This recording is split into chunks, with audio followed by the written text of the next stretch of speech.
우리는 지금 예수님께서 십자가에서 하신 그 말씀들을 살펴보고 있습니다. 예수님이 십자가에서 처음으로 바라보신 그 시선은 바로 하늘이었습니다. 그래서 하늘을 바라보시고 우리 하나님 아버지께 기도하셨지요.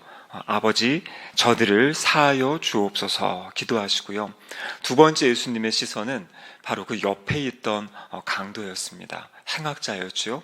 그래서 그 행악자가 예수님께 구원을 요청했을 때 예수님께서는 오늘 내가 너와 함께 낙원에 있을 것이다, 그렇게 이제 말씀해 주셨습니다.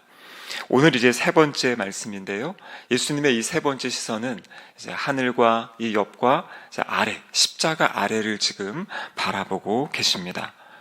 십자가 아래서는요, 이 마태, 마가, 누가, 요한복음 동일하게 사람들이 예수님의 십자가에 못 박고 그리고 바로 이어지는 사건이 어떤 사건이냐면 예수님의 옷을 나누어 갖는 그런 사건이 성경에 기록되어 있습니다. 특별히 사도 요한은 그 부분, 그 장면을 다른 복음서에보다 좀 더 자세하게 그렇게 설명해주고 있습니다. 이 당시에 이 사형 집행자들, 이들이 가지고 있는 하나의 그 특권은 무엇이었냐면 이제 사형을 당하는 그 사람의 옷을 이제 취할 수 있는 그러한 특권이 있었다고 합니다. 오늘이야 뭐 사형수가 당하는 그 옷을 가져서 뭐 하나 생각하지만 이 당시에는 참 옷이 귀했기 때문에 그 옷이라도 서로 나누어 갖기를 원하였던 그런 상황입니다. 그래서 오늘 본문에 보면 이 겉옷을 네 깃으로 나누었다 이렇게 이야기하는 걸 보면 여기 지금 4명의 이 사형 집행자가 있었던 것을 알 수 있습니다. 그래서 그 4명이 예수님의 겉옷을 이제 4부분으로 나눠서 갖게 되고요.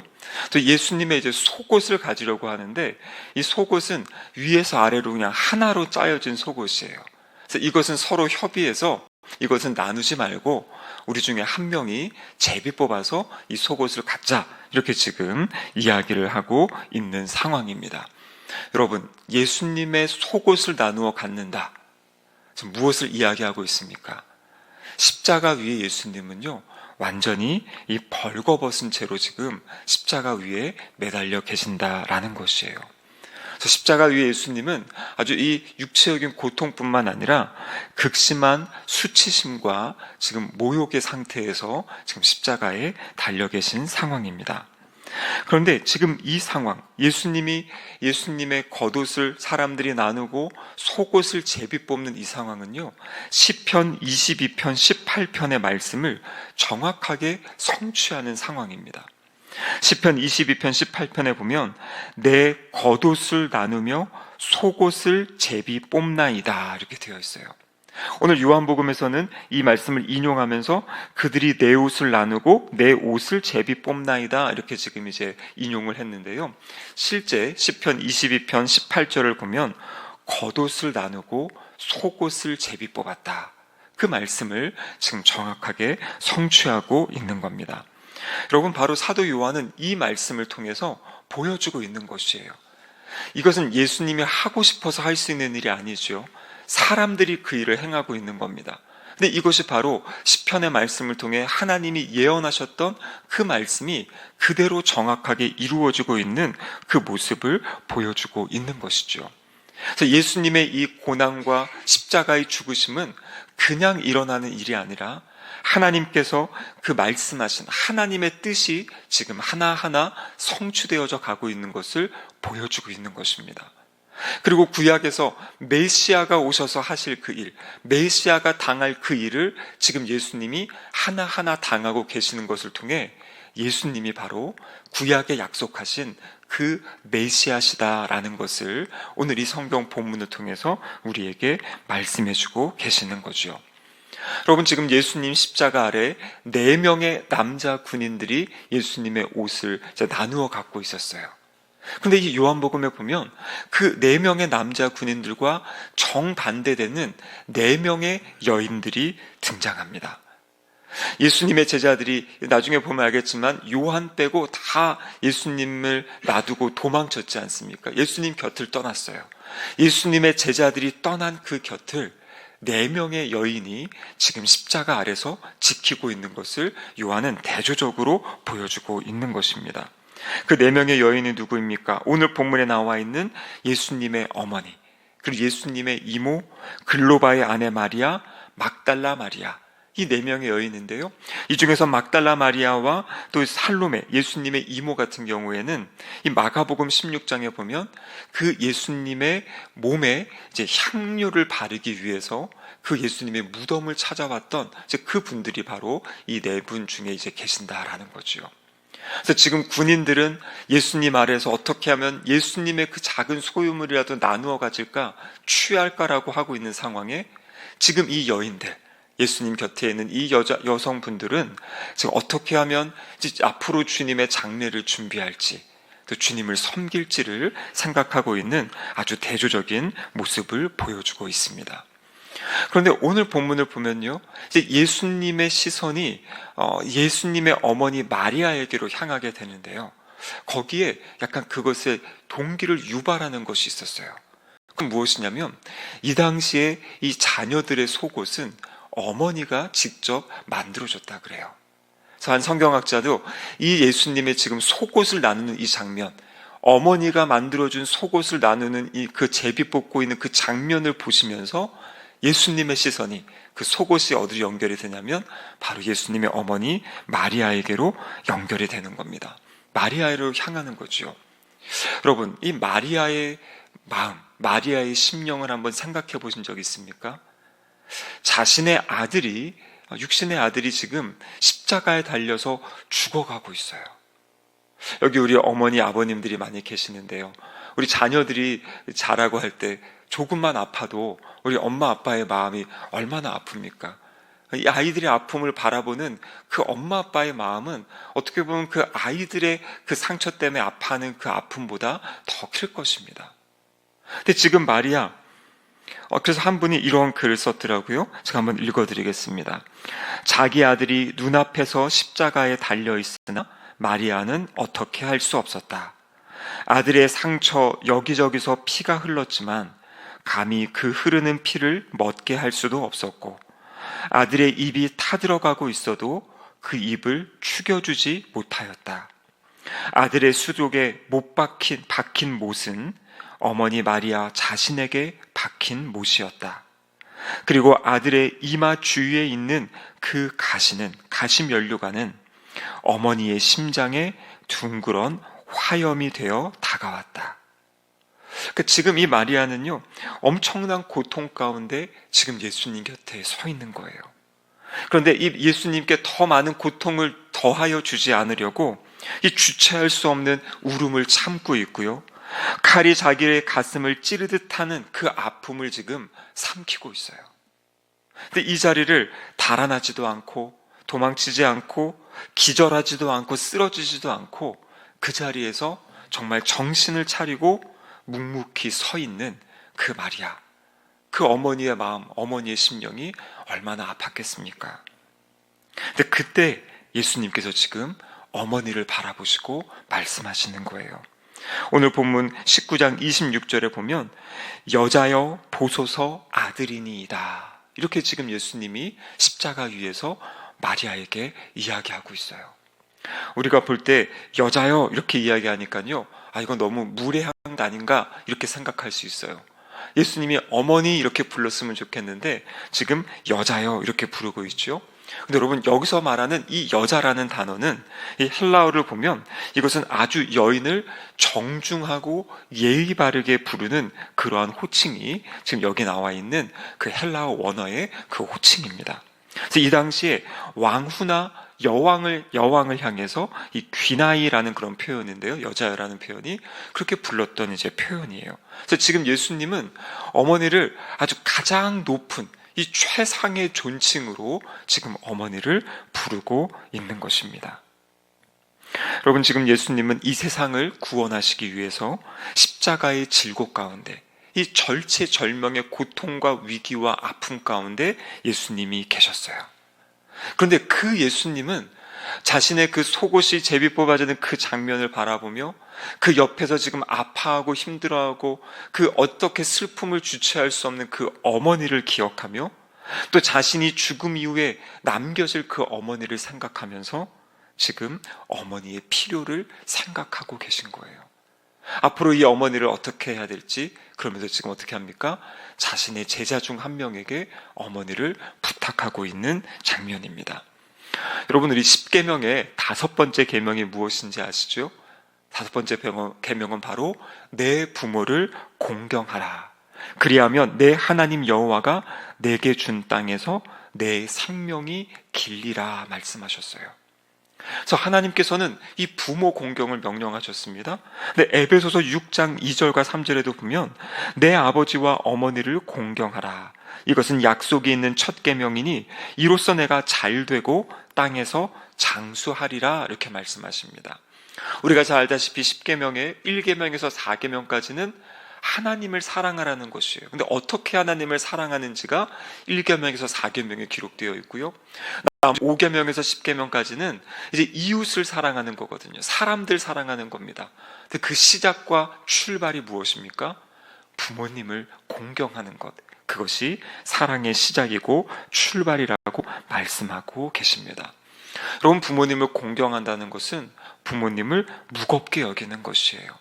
사랑과 애정과 감사와 존경의 마음으로 부모님을 대해야 된다 말씀하는 거죠. 그래서 예수님은 십자가 위에서 마지막으로 이 다섯 번째 계명을 지키시면서 자신의 부모님, 어머니, 이 마리아를 챙기고 섬기는 모습을 보여주고 있습니다. 여러분, 이 시대에는 참 이 효에 대한 것이 많이 약해지고 있어요. 어떤 분들은 이 유교적인 거다, 막 효는 유교적인 거다 이렇게 이야기하는데요. 여러분, 우리 성경만큼 효를 강조하는 그것은 없을 겁니다. 디모데전서 5장 4절에 보면 이런 말씀이 있어요. 만일 어떤 과부에게 자녀나 손자들이 있거든 그들로 먼저 자기 집에서 효를 행하여 부모에게 보답하기를 배우게 하라. 이것이 하나님 앞에 받으실 만한 것이라. 자녀를 양육할 때 하나님이 받으실 만한 것이 무엇이냐면 그들에게 먼저 가정에서 효를 행하게 해서 부모에게 보답하는 것을 배우게 하라 이렇게 말씀하세요. 그러니까 효를 행하는 것, 이것이 하나님의 뜻이라는 것을 아주 명확하게 우리에게 말씀해주고 계신 겁니다. 여러분, 지금 예수님이 십자가 위에서 말씀하고 계세요.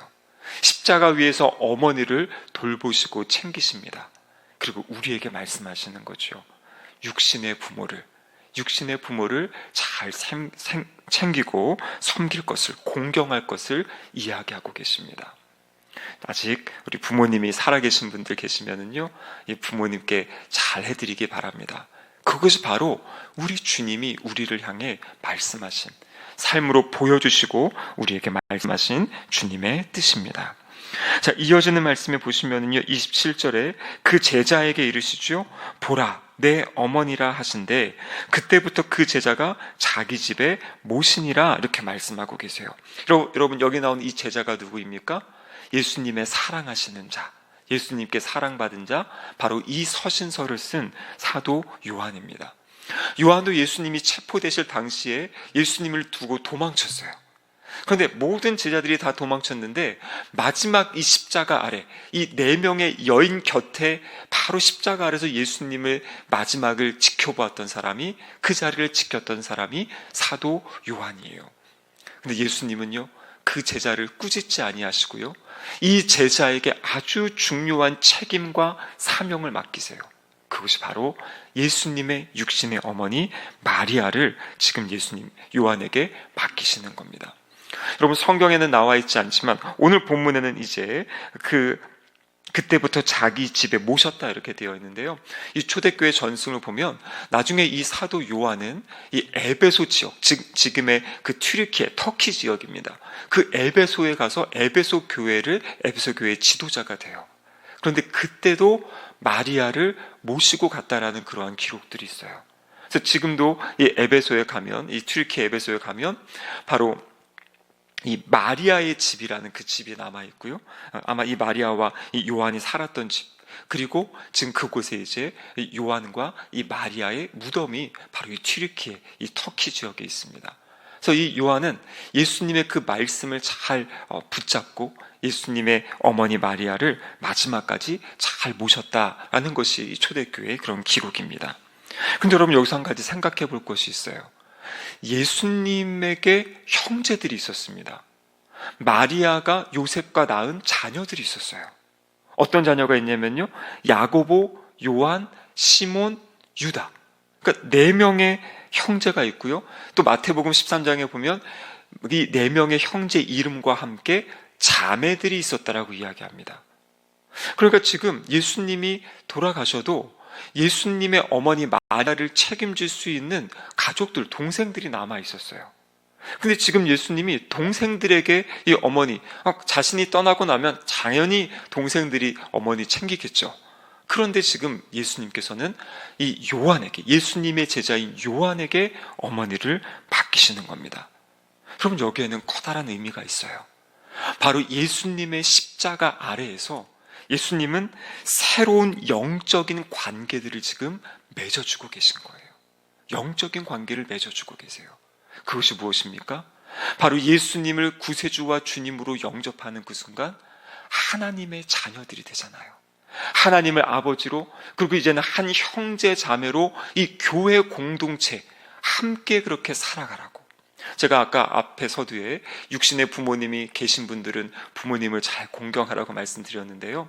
만약에 나는 지금 육신의 부모님이 먼저 하나님 나라 가셨으면요, 우리가 하는 것은 무엇이냐면 교회 안에 있는 우리 어르신들을 부모님으로 여기고 섬기고 사랑하는 것이에요. 그럼 그것이 바로 5번째 계명을 우리에게 주신 하나님의 뜻이다라는 겁니다. 그래서 오늘 본문에서 지금 예수님은 그 십자가 아래에서 육신의 어머니 마리아와 자신의 제자 요한을 이제 새로운 영적인 관계로 지금 묶어주고 있어요.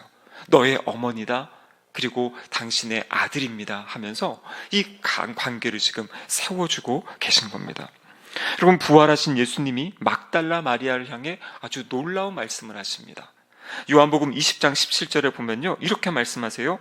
이제 부활하신 예수님을 만난 마리아입니다. 내 형제들에게 가서 이르되 내가 내 아버지 곧 너희의 아버지께로 올라간다 하라. 지금 예수님께서 막달라 마리아를 향해서 제자들에게 가서 지금 말을 전하라고 하는데 나의 제자들이라고 하지 않고 내 형제들이라고 그렇게 말씀하세요. 그리고 내 아버지, 그리고 너희의 아버지, 제자들의 아버지. 그래서 지금 부활하신 예수님이 예수님의 제자들을 나의 형제들이다 이렇게 말씀하고 계시는 놀라운 그런 말씀을 하고 계십니다.